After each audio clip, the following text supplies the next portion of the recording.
Hello future doctors, मैं आपका biology mentor doctor R के शाक्या फ्रॉम पीसीएमबी चैनल।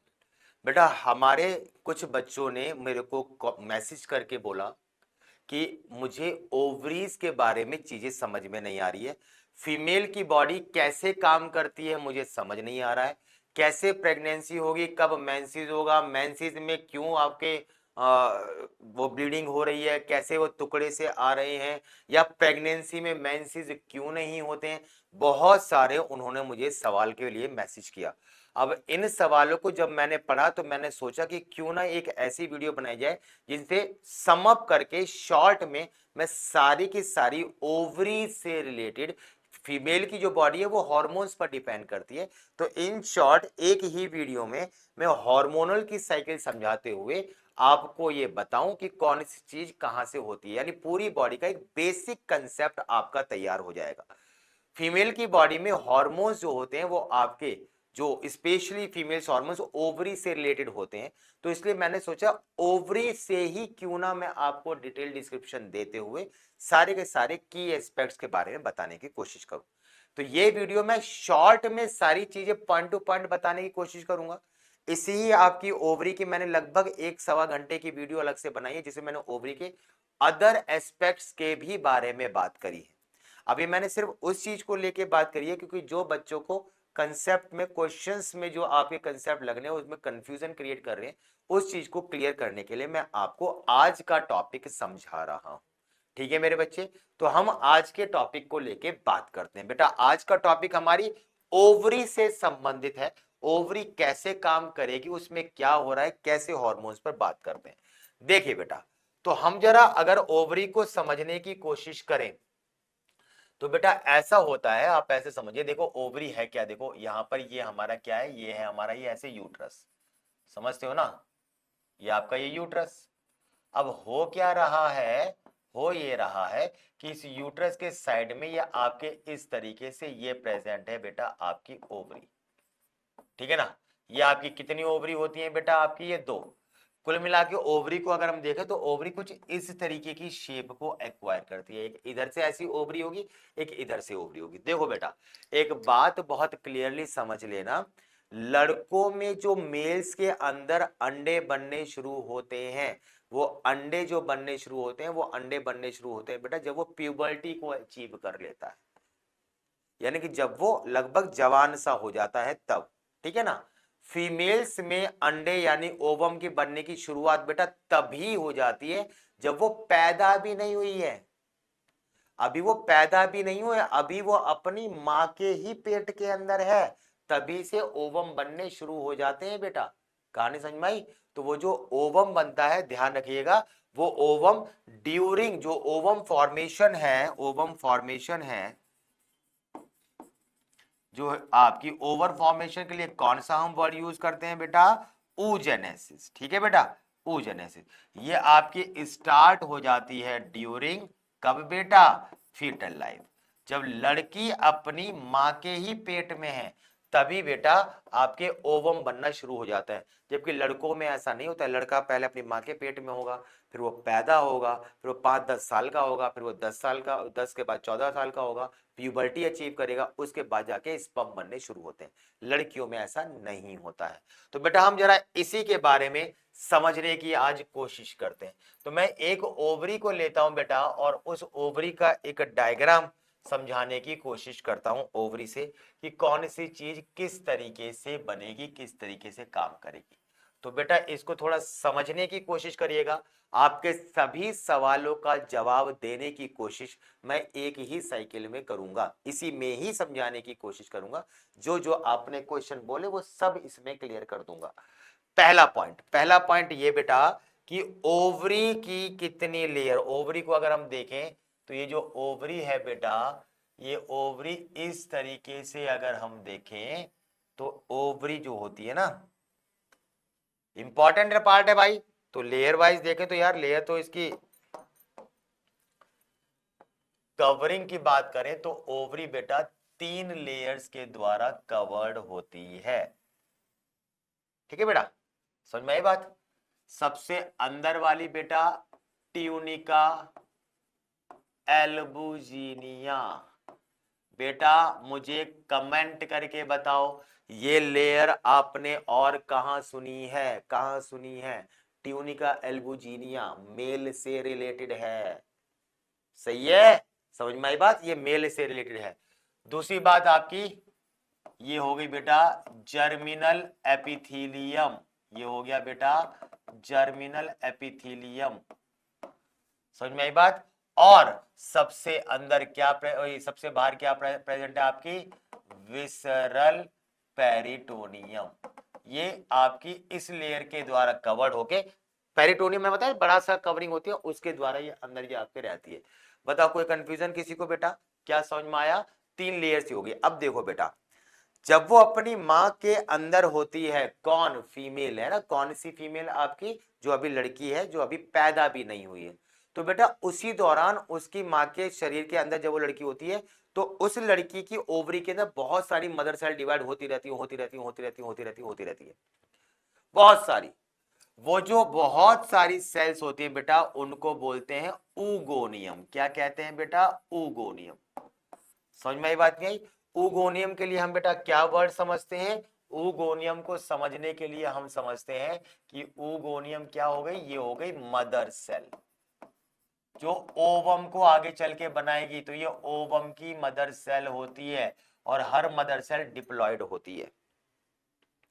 बात को समझना बेटा, समझ में आई? तो ये आपकी ओवम जो है, उस ओवम की ये मदर सेल है, और ये आपकी ये ऊगोनियम होती है। समझ में आई बात नहीं आई? कोई दिक्कत वाली बात तो नहीं ना? अब ये माँ के पेट के अंदर है, समझ में आई? माँ के पेट के अंदर अब क्या हुआ? ये जो उगोनियम बनी है आपकी, अब ये उगोनियम क्या करेंगी बेटा? अब ये उगोनियम क्या करेंगी? ये करेंगी बेटा माइटोसिस। क्या करेंगी बेटा? ये माइटोसिस। और माइटोसिस करके ये क्या बना देंगी बेटा? ये बना देंगी प्राइमरी oocyte।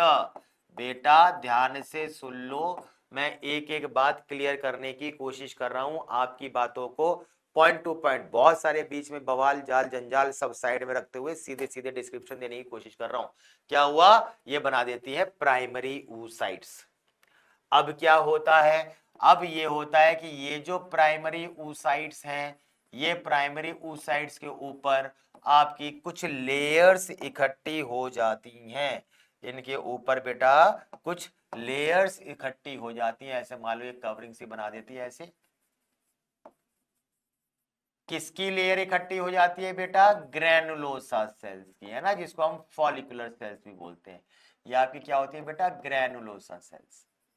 थोड़ा छोटा छोटा लिख रहा हूं बेटा, आप इसको जूम करके आप थोड़ा देख लेंगे तो ये है कि सब, नहीं तो खिचड़ी पक जाएगी डायग्राम में ना, क्योंकि यही डायग्राम है, यही बताना है मेरे को। तो ये जो बन के तैयार हुए बेटा, इनको हम क्या कहते हैं? इनको बोलते हैं हम, जब लेयर आ जाती है तो इसी को ही हम क्या कहेंगे बेटा? Primary follicle. लड़की हो गई पैदा, समझ में आई बात? पैदा होने के बाद अब लड़की जो है 1 महीने की, 1 साल की, 2 साल की, 5 साल की, 10 साल की, 14 साल की हो गई। बात हम कर रहे हैं, मान लो 14 साल पे उसको पहली बार मेंसेस आए, तो अब मैं 14 साल से पहले की, पैदा होने से लेके 14 साल से पहले की बात कर रहा हूं। भाई मिलियंस ऑफ सेल्स होती है, ये मिलियंस ऑफ सेल्स लड़की के अंदर जब वो पैदा होती है, मिलियंस की संख्या में। पर पैदा होने से लेके और प्यूबर्टी अचीव करने तक हमारी बॉडी उनको एनालाइज करती है कि कौन सी अच्छी है और कौन सी बेकार, कौन सी अच्छी है और कौन सी बेकार। मेरी बात समझ में? वो एनालाइज करने की कोशिश करती है कि अच्छी कौन सी और बेकार कौन सी है। अच्छी अच्छी को वो कलेक्ट कर लेती है, और बेकार बेकार को सबको रिलीज कर देती है, बेकार बेकार सबको हटा देती है। समझ में आई बात? इसीलिए क्या होता है बेटा, एक वर्ड होता है मेरे बच्चे, वो वर्ड क्या था आपका? वो वर्ड क्या होता है बेटा? वो वर्ड होता है एक फॉलिकुलर एट्रेसिया। वर्ड क्या होता है बेटा? Follicular atresia. और फॉलिकुलर एट्रेसिया का मतलब क्या होता है? फॉलिकुलर एट्रेसिया का मतलब होता है डी जनरेशन। किस चीज का बेटा? D generation of follicles. Follicular atresia का मतलब होता है बेटा डी जनरेशन ऑफ फॉलिकल्स। क्यों मैंने ऐसा बोला? ये बेटा मैंने इसलिए बोला, ये मैंने आपको इसलिए बोला क्योंकि बेटा ये जो ग्रेनुलोसा सेल्स हैं, प्यूबर्टी तक ये कितने रह जाते हैं बेटा? 60,000 से लेके 80,000। जो मिलियंस की संख्या में थे, वो आपके 60 से 80 हजार ही रह गए बस। क्यों? क्योंकि यही सही थे। ये एक ओवरी की बात चल रही है, दूसरी ओवरी में 60 से 80 हजार दूसरे होंगे, और 60 से 80 हजार सेल्स के साथ लड़की हो गई बेटा प्यूबर्टी वाली एज में, लड़की जवान हो गई, यानी अब उसको मेंसेस होंगे। कहानी समझ में आई? ये इस प्रकार की सेल्स, कितनी सेल्स हैं बेटा? ये है आपकी प्राइमरी फॉलिकल्स, ये आपकी 60,000 के आसपास सेल्स है। अब क्या होता है आपका? अब ये होता है बेटा कि अब इनमें से अब क्या किया जाएगा आपका? इनमें से ये होगा कि आपकी जो सेल्स हैं, हर महीने एक सेल निकलेगी, हर महीने एक सेल निकलेगी।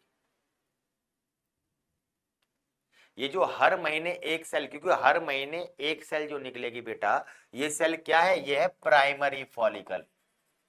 तो साइकिल कहां से शुरू होती है? प्राइमरी फॉलिकल से, जो उसकी डेवलपमेंट, ये इसमें से हर महीने अब एक सेल आएगी, ये होगी प्राइमरी फॉलिकल। समझ में आई बात? इस प्राइमरी फॉलिकल्स के ऊपर एक ग्रैनुलोसाइट सेल्स की एक सिंगल लेयर है बेटा। अब क्या होगा? इसी के अंदर अब ग्रैनुलोसाइट सेल्स की आपकी क्या होगी? और लेयर बन जाएगी। समझाने के लिए बता रहा हूं बेटा, समझ में आ रहा है ना? ये प्राइमरी फॉलिकल हो गया बेटा आपका। अब ये प्राइमरी फॉलिकल में जब और लेयर बन जाती है तो ये क्या बन जाते हैं बेटा? Secondary follicle. क्या बन जाएंगे बेटा? ये आपके सेकेंडरी फॉलिकल। क्या कहेंगे हम इसको? Secondary follicles. चीजें क्लियर है? अब ये जो सेकेंडरी फॉलिकल्स हैं, इसमें क्या होगा? इस तरीके से पूरे में सेल ही सेल हो जाएंगे, हर जगह, अंदर बाहर हर जगह, कोई स्पेस नहीं है। और फिर एक टाइम ऐसा आएगा कि ये सभी सेल्स इस तरीके से अरेंज हो जाएंगी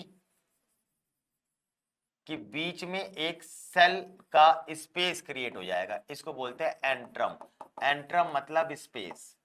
तो आपका ये स्पेस, जब स्पेस बन जाता है तो अब इसी ही का नाम क्या हो जाएगा मेरे बच्चे? अब इसी सेल का नाम हमारा क्या हो जाएगा? इसी का नाम अब हमारा हो जाएगा बेटा क्या? Tertiary follicle. तो आपको कहानी समझ में आई? प्राइमरी फॉलिकल के साथ तो आए, सेकेंडरी में और लेयर हो गई, और टर्शरी के अंदर स्पेस बन जाता है जिसका नाम होता है एंट्रम।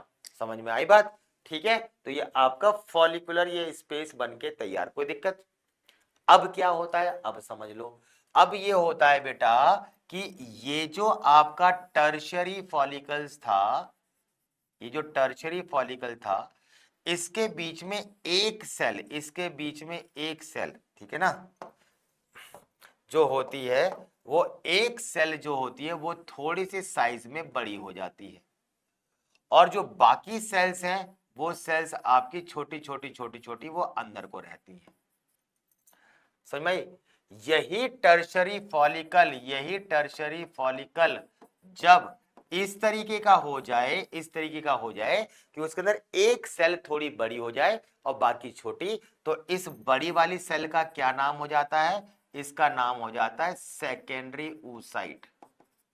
तो जब टर्शरी फॉलिकल के अंदर सेकेंडरी oocyte बन जाए तो अब उसी का ही क्या नाम हो जाता है बेटा?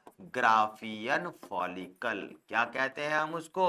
Graafian follicle. बेटा जो जो आपने क्वेश्चन पूछे थे उन सभी क्वेश्चन के रिगार्डिंग मैं पॉइंट्स को हाईलाइट कर रहा हूं ताकि आपको चीजें समझ में आ जाएं, और डिटेल में सब चीजें समझनी है तो मेरी वो डिटेल वाली वीडियो देखना, सही ना, जिसमें मैंने oogenesis अच्छे से समझाया है। ठीक है बेटा? तो ये आपका ग्राफियन फॉलिकल। ठीक है बेटा, कहानी समझ में आई? ठीक। अगर हम देखें तो बेटा, अगर ग्राफियन फॉलिकल का डायग्राम देखो ना आप, तो जो ग्राफियन फॉलिकल आपने बनाया, इस ग्राफियन फॉलिकल का अगर डायग्राम हम थोड़ा सा समझने की कोशिश करें तो ऐसा समझो बेटा, ये आपका सेल, इसके ऊपर ये एक लेयर, इसके ऊपर ये दूसरी लेयर, ठीक है ना। बाहर वाली का नाम होता है बेटा थीका एक्सटर्ना, मैं ग्राफियन फॉलिकल का बता रहा हूं। अंदर वाली का नाम क्या हो गया बेटा? Theca interna. अंदर फिर हमारी और बेसमेंट मेम्ब्रेन वगैरह होती है, वो अभी इस टॉपिक के रिगार्डिंग समझो आप। अब हमने क्या पढ़ा बेटा? हमने ये पढ़ा आपका कि ये क्या है बेटा? ये है बेटा सेकेंडरी oocyte। ये क्या है बेटा? Secondary oocyte। और ये जो सेकेंडरी oocyte है, यहाँ आसपास क्या है? बाकी छोटी छोटी सेल्स हैं, उन सभी छोटी सेल में से एक सेल थोड़ी सी साइज में बड़ी हो गई, और जो साइज में बड़ी हो गई उसी का क्या नाम था बेटा, उसी का नाम हो गया सेकेंडरी oocyte। ये पहले सेम साइज की थी, फिर यही साइज थोड़ा सा बड़ा हो गया तो इसका नाम रख दिया गया सेकेंडरी oocyte। समझ में आई बात? ये अच्छे से मजबूती से रहे बेटा, ऐसे समझ लो, एक नाम बहुत इंपॉर्टेंट नाम मेरे बच्चे, और वो नाम क्या बेटा, वो नाम ये कि ये जो लेयर होती है इसमें अंदर से ना ऐसे करके यहाँ पे रूट लाइक स्ट्रक्चर्स निकलते हैं इसमें से। ये जो रूट लाइक स्ट्रक्चर होता है इसका नाम क्या होता है, इसका नाम होता है क्यूमुलस उफूरस। समझाने के लिए ऐसे समझ लो, ये आपके ऐसे रूट लाइक स्ट्रक्चर हैं जो इसमें इस सेकेंडरी oocyte को ग्रिप प्रोवाइड करा रहे हैं, ग्रिप भी दे रहे हैं और आसपास से न्यूट्री। भाई ये क्यों थोड़ा सा बड़ा हो गया बाकियों से, ये साइज में थोड़ा बड़ा क्यों हो गया, क्योंकि बाकियों से ज्यादा न्यूट्रिशन इसने एब्जॉर्ब कर लिया। समझ में आई बात? अब एब्जॉर्ब करने के लिए ज्यादा न्यूट्रिशन तो इसके पास ज्यादा चीजें होनी चाहिए, तो इसने क्या करा, न्यूट्रिशन को एब्जॉर्ब करके और काम करना शुरू करा। बेटा समझ में आई? इस तरीके से आपका ग्राफियन फॉलिकल ये होता है। अब क्या होता है, अब ये जो सेकेंडरी oocyte है ना बेटा, यही सेकेंडरी oocyte को आगे चल के आप ओवम बताओगे। समझ में आ गई? यही आगे चल के ओवम को रिप्रेजेंट करेगा। कैसे करेगा वो बात करेंगे, फिलहाल हम जरा यहां बात करते हैं। अब यहां पर क्या हुआ बेटा, आपने नोटिस किया होगा, ये प्राइमरी फॉलिकल डेवलप हुआ सेकेंडरी में, सेकेंडरी वाला डेवलप हुआ टर्शरी में, टर्शरी वाला डेवलप हुआ ग्राफियन में। तो कोई तो इसको डेवलप कर रहा होगा ना। जो इसको डेवलप कर रहा है, जो भी इसको डेवलप कर रहा है वो है क्या, आपके हार्मोन्स, और उन हार्मोन्स का क्या नाम है, FSH and LH, follicle stimulating hormone और ल्यूटिलाइजिंग हार्मोन। ये वो हार्मोन है जो आपके उस फॉलिकल्स को डेवलप करने में हेल्प करता है। Single layer, multiple layer, primary, secondary, फिर आपका टर्शरी में स्पेस आ गया, स्पेस के बाद एक सेल ज्यादा डेवलप हो गई तो वो ग्राफियन फॉलिकल बन गया। चीजें क्लियर है बेटा? कहानी समझ में आ गई? अब क्या होता है, अब बेटा ये होता है, इतना सब होने में लग जाते हैं मेंस्ट्रुअल साइकिल का 13 दिन। अब हम बात कर रहे हैं 14th डे की। 14th डे क्या होता है, इन हार्मोन्स का क्या होता है बेटा, सर्ज। सर्ज का मतलब होता है पीक वैल्यू। तो जब LH सर्ज होती है अलोंग विद FSH, जब हमारा ये होता है तो अब क्या होगा, अब यहां पर ये होगा कि जो ग्राफियन फॉलिकल है, ये जो ग्राफियन फॉलिकल है, ये ग्राफियन फॉलिकल कैसा हो जाएगा बेटा, रप्चर। ग्राफियन फॉलिकल क्या हो जाएगा, रप्चर। तो ये जो ग्राफियन फॉलिकल है बेटा, ये जो इस तरीके ग्राफियन फॉलिकल है, इसके अंदर ये सेकेंडरी oocyte थी, ये रप्चर हो जाएगा। तो सेकेंडरी oocyte इस ओवरी से कब निकली बाहर, कौन से दिन बेटा, वो निकली 14th डे। सेकेंडरी oocyte जो है वो 14th डे ओवरी से बाहर निकली। सबको समझ में आ गई बात क्या है ये? ठीक है, कोई भी समस्या वाली बात किसी को हो तो बताओ। तो ये आपका ये सेकेंडरी oocyte, ये इससे ये बाहर आ गई, कोई दिक्कत नहीं ना। सब डायग्रामेटिकली आपकी चीजों को समझाने के लिए बता रहा हूं मैं, कौन सी चीज कहां पे कैसे कैसे कैसे है, पॉइंट टू पॉइंट, सीधी सीधी बात। बहुत डिटेल में कॉम्प्लेक्स कहीं बोले नहीं भैया ये तो ऐसे नहीं होता, ऐसे नहीं होता, फिर भैया फिर ऐसे, उस चीज को क्लियर करने का मेरी डिटेल वीडियो देख लो। ये ऐसे ही क्लियरली होता है, आपके वर्ड टू वर्ड सीक्वेंस समझना है, पहले ये फिर ये फिर ये फिर ये फिर ये फिर ये फिर ये। मैं इवेंट, मैं फिजियोलॉजी, मैं फंक्शनिंग समझा रहा हूँ ओवरी की डिटेल में ना, पूरा स्ट्रक्चर और सब चीजें समझनी है तो फिर वो बेटा मेरी वो डिटेल वाली वीडियो देखना। खेल को समझो। अब क्या हुआ, अब ये यहाँ पर क्या होगा, ये सेकेंडरी oocyte जो है आपका रिलीज हुआ, कौन से दिन हुआ आपका, ये 14th डे। और जब रिलीज होगा तो क्या होगा बेटा, यहाँ पे स्पेस बच गया, और उस स्पेस में क्या हुआ, उसमें ये हुआ कि इसके अंदर ल्यूटीन नाम के पिगमेंट जो है उनकी एंट्री हो गई। ये जो ल्यूटीन नाम के पिगमेंट अंदर एंटर कर जाते हैं, ये कैसे होते हैं बेटा, ये होते हैं येलो कलर के, और एक ऐसा स्ट्रक्चर बनके तैयार हो जाता है, ऐसा स्ट्रक्चर जिसका नाम क्या होता है, जिसका नाम होता है कॉर्पस ल्यूटियम। कैसे बनता है कॉर्पस ल्यूटियम, समझ में आ गया? ग्राफियन फॉलिकल रप्चर करता है, स्पेस से ल्यूटीन अंदर एंटर करता है, और ये येलो कलर का पूरा बन जाता है, येलो बॉडी बोलते हैं इसको, और ये बन जाता है कॉर्पस ल्यूटियम। कॉर्पस ल्यूटियम को हम क्या कहते हैं बेटा, येलो बॉडी। क्यों बोलते हैं, क्योंकि बेटा ये येलो कलर का होता है। अब कॉर्पस ल्यूटियम का क्या काम है बेटा, अगर हम बात करें तो ये जो कॉर्पस ल्यूटियम हमने पढ़ा, इस कॉर्पस ल्यूटियम का क्या काम है, ये जो कॉर्पस ल्यूटियम है इसको हम येलो बॉडी भी कहते हैं। कॉर्पस ल्यूटियम को हम येलो बॉडी भी कहते हैं। और ये जो कॉर्पस ल्यूटियम होता है ये क्या करता है बेटा, ये कॉर्पस ल्यूटियम सिक्रीट करता है प्रोजेस्टेरॉन हार्मोन को। तो प्रोजेस्टेरॉन हार्मोन कहां से निकलता है बेटा, कॉर्पस ल्यूटियम से।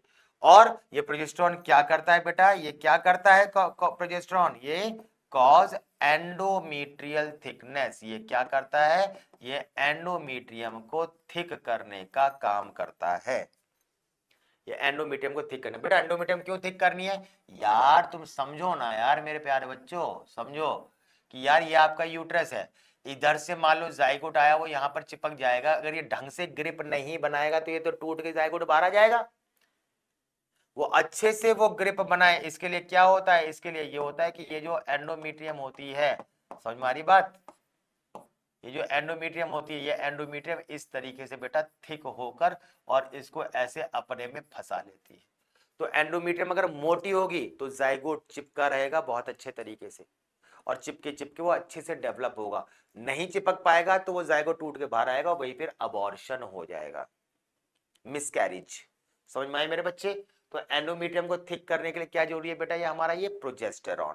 अब क्या होता है बेटा, अब समझो, अब ये हुआ बेटा कि आपका ये कॉर्पस ल्यूटियम बन गया और ये वेट करता है अब कि हाँ भाई अब स्पर्म आएगा। अगर स्पर्म इसी दौरान आ जाता है, फ्यूज कर जाता है, फर्टिलाइजेशन हो जाता है, तो आपकी ओवरी के अंदर ये साइकिल यही खत्म हो जाएगी, आगे कुछ नहीं होगा, 9 महीने तक आगे कुछ भी नहीं होगा। कॉर्पस ल्यूटियम प्रोजेस्टेरॉन को निकालता रहेगा और वो प्रोजेस्टेरॉन एंडोमेट्रियम को थिक रखेगी, उस थिक एंडोमेट्रियम में बच्चा अच्छे से चिपका हुआ रहेगा, अभी ऐसे समझ लो, और वो टूट के बाहर नहीं आएगा। समझ में आई बात, समझने के लिए बात समझ में आ गई। अब